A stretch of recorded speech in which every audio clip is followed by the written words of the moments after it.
வீடியோவை பார்க்குறதுக்கு முன்னாடி சேனலை சப்ஸ்கிரைப் பண்ணுங்கள், சப்போர்ட் பண்ணுங்கள். போலீஸ் தீபக் வீட்டுக்கு வந்துட்டாங்க. ஏன் சார் என்ன ஆச்சுன்னு தீபக் கேட்க, புஷ்பா கையில் உள்ள ஜெயாங்கிற டட்டுவை காட்டி இவ பேர் புஷ்பா இல்லை, நாங்கள் தேடிட்டு இருக்கிற ஜெயா இவ தான்.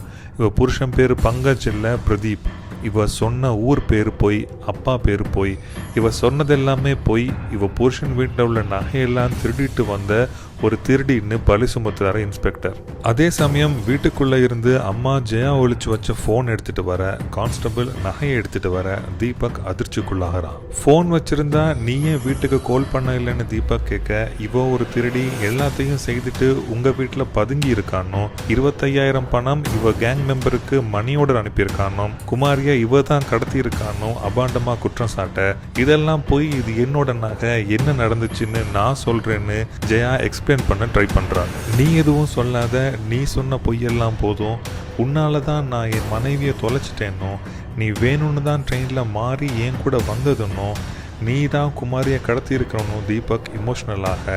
அன்னைக்கு நடந்தது உண்மையிலேயே மிஸ்டேக்னு ஜெயா சொல்ல, நீ எது பேசுறதா இருந்தாலும் ஸ்டேஷனுக்கு வந்து பேசுன்னு இன்ஸ்பெக்டர் ஸ்டேஷனுக்கு கூட்டிட்டு போறாரு ஜெயாவை. ஜெயா ஸ்டேஷனில் வச்சு, இன்ஸ்பெக்டர் என் நகையெல்லாம் நீங்களே எடுத்துக்கோங்க, என்னை வெளியில் விட்டுருங்கன்னு கெஞ்ச, இன்ஸ்பெக்டர் ஜெயா புருஷன் பிரதீப்போட ஊர் போலீஸ் ஸ்டேஷனுக்கு இன்ஃபார்ம் பண்ணுறாரு.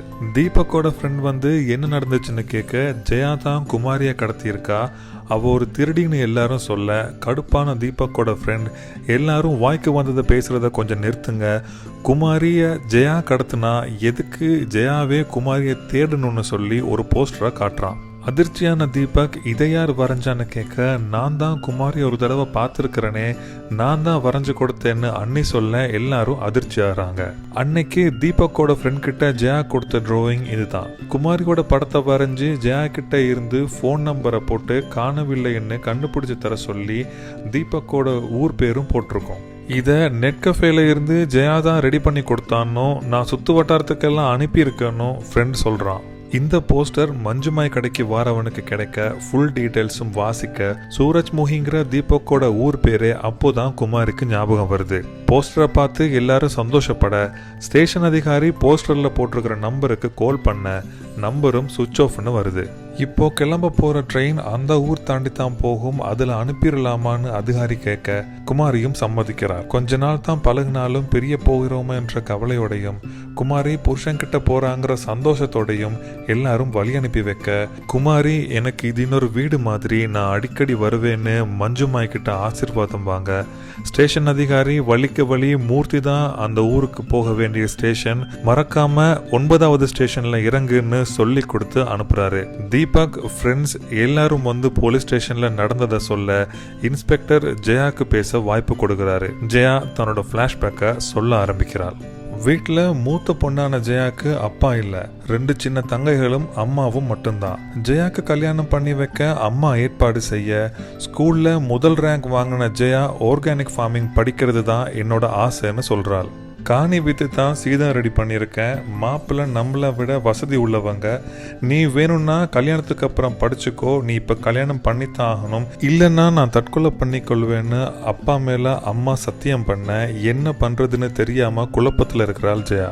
கல்யாணத்தன்னைக்கு பிரதீப்போட முதல் மனைவி பிள்ளை பாக்கியம் இல்லாமல் இருந்தானும், தீ விபத்தில் இறத்துட்டதாகவும் பிரதீப்போட ரிலேட்டிவ்ஸ் தன் காது படவே பேசிக்கிட்டாங்கன்னும், அது கொலையா தற்கொலையான்னு கடவுளுக்கு தான் தெரியணும், 10,000 ரூபாய் காசு சீதனத்தில் குறைஞ்சதுக்காக எல்லார் முன்னாடியும் வச்சு எங்கள் அம்மாவை அவமானப்படுத்தி பேசினவன் எப்படி கல்யாணத்துக்கு அப்புறம் என்னை படிக்க அனுமதிப்பான்னு தன்னோட ஃப்ளாஷ்பேக்கை சொல்லி முடிக்கிறா ஜெயா. அப்போ நீ எதுக்கு கல்யாணத்தன்னைக்கு ஓடி போகலை, ஏன் ட்ரெயின் வரைக்கும் வந்தேன்னு கான்ஸ்டபிள் கேட்க, நான் ஓடி போக இருக்கல, என்னோட விதி இதுதான்னு தலையில துப்பட்டாவை போட்டுக்கிட்டு கவலையா உட்கார்ந்துருக்கும் போது தீபக் ஆளை மாத்தி என்னை கூப்பிட்டாரு. அந்த சிச்சுவேஷனை நான் யூஸ் பண்ணிக்கிட்டேன், அந்த சான்ஸையும் தட்டி விடணும், நான் முட்டாள் இல்லைன்னு சொல்றாள் ஜெயா. என்னோட வலையில வித்து காசு அனுப்புனது, நெட் கஃபேல இருந்து அப்ளிகேஷன் ஃபில் பண்ணி அனுப்புனது எல்லாம் இன்னும் 3 நாள்ல தொடங்க போற என்னோட கோர்ஸுக்காகத்தான்னு ஜெயா சொல்ல, நீ ஏன் இந்த உண்மையெல்லாம் முன்னாடி முன்னாடியே சொல்லலைன்னு தீபக் கேட்குறான். நான் படிக்கணும்னு சொன்னதே எங்கள் அம்மா நம்பலை, யாருன்னே தெரியாத நீ இதையெல்லாம் எப்படி நம்புவேன்னு சொல்கிற ஜெயா. குமாரி இல்லாமல் தீபக் படுற கஷ்டத்தினால குமாரியை எப்படியாவது கண்டுபிடிக்கணும்னு சொல்லித்தான் தன்னோட ஃபோன் நம்பரை போட்டு போஸ்டர் பிரிண்ட் பண்ணதா சொல்கிறாள். அப்போதான் ஜெயாக்கு தன்னோட ஃபோன் ஞாபகத்துக்கு வருது. என்னோட ஃபோன் எங்க குமாரி கிட்ட இருந்து கோல் வந்திருக்குன்னு சொல்ல இன்ஸ்பெக்டர் ஃபோன் எடுத்து ஒன் பண்ணுறாரு.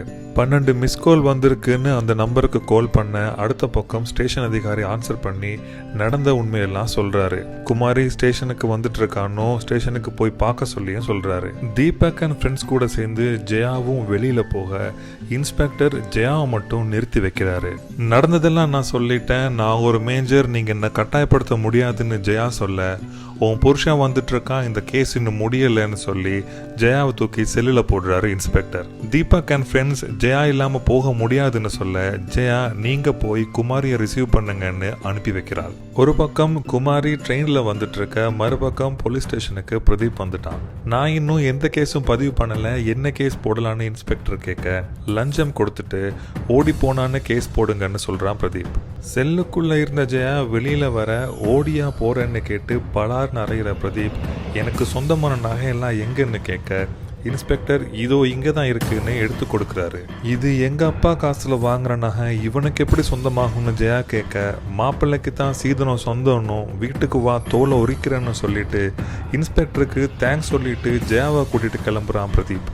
ஒரு நிமிஷம், என்னோட டியூட்டி இன்னும் முடியலைன்னு ஸ்டாப் பண்றாரு இன்ஸ்பெக்டர். நீ ஜெயாவை காணலன்னு கம்ப்ளைண்ட் போட்ட, போலீஸ் கண்டுபிடிச்சு கொடுத்தாச்சு, அந்த கேஸ் க்ளோஸ்.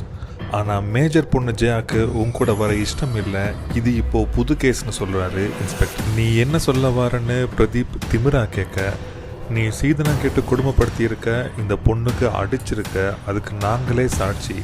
இப்போது ஜெயா கம்ப்ளைண்ட் கொடுத்தா நாங்கள் உன்னை தான் தூக்கி உள்ளே வைக்கணும். அதுக்கு மேலே உன் முதல் பொண்டாட்டி அவளா செத்தாளா இல்லை நீயே கொன்னியான்னு இன்னொரு கேஸ் போடலான்னு சட்டம் சொல்லுதுன்னு சொல்கிறாரு இன்ஸ்பெக்டர். அப்போது ஜெயாவை நீ என் கூட அனுப்ப போகிறதில்ல, இதுதானே உன் பிளான்னு பிரதீப் கேட்க, நான் உனக்கு ஒரு வாய்ப்பு தரேன், இந்த கேஸை இத்தோட முடிச்சிரு, இல்லை நான் பிரச்சனை தான் பண்ணுவேன்னு நீ சொன்னா இந்த 2 கேஸையும் போட்டு நீ எங்கே இருந்தாலும் நான் உன்னை அரெஸ்ட் பண்ணுவேன்னு மிரட்டுறாரு இன்ஸ்பெக்டர். மறுபடியும் திமிரா நான் உன்னை என்ன பண்ணுறேன் பாருன்னு பிரதீப் சவால் விட, நீ உன்னால் முடிஞ்சதை பார்த்துக்கோ, ஆனால் நகையை கொடுத்துட்டு போன்னு நகையை திரும்பி வாங்குறாரு இன்ஸ்பெக்டர். அப்போது நான் கொடுத்த பணத்தை திருப்பி கொடுன்னு பிரதீப் கேட்க, நீ போலீஸுக்கே லஞ்சம் கொடுக்குறியா, லஞ்சம் கொடுத்த கேஸில் இவனை உள்ளே போடுங்கன்னு சொல்லி இன்ஸ்பெக்டர் மிரட்ட ஓட்டம் எடுக்கிறான் பிரதீப். இன்ஸ்பெக்டர் கொடுத்த ட்விஸ்ட்டை பார்த்து சந்தோஷத்தில் அழுற ஜெயா நகையெல்லாம் இன்ஸ்பெக்டருக்கு வச்சுக்க கொடுக்குறாள். அதை நீயே வச்சுக்க, நல்லா படின்னு இன்ஸ்பெக்டர் வாழ்த்த, பிரதீப் வீட்டில் போட்ட வளையலையும் செயினையும் கொடுத்து இது என்னோடதில்லை, இதை வச்சுக்கோங்கன்னு ஜெயா கொடுக்க இன்ஸ்பெக்டர் அதை ஏற்றுக்கிறாரு. என்னதான் தீபக் அவசரமாக வந்தாலும் அவனால் ட்ரெயினை பிடிக்க முடியலை. ஸ்டேஷன்லையும் குமாரியை காணோம். அடுத்த ஸ்டேஷனுக்கு பஸ்ஸில் போகலான்னு கிளம்ப தூரத்துல இருந்து ஒரு குரல் தீபக்னு கூப்பிட திரும்பி பார்த்தா அது குமாரி.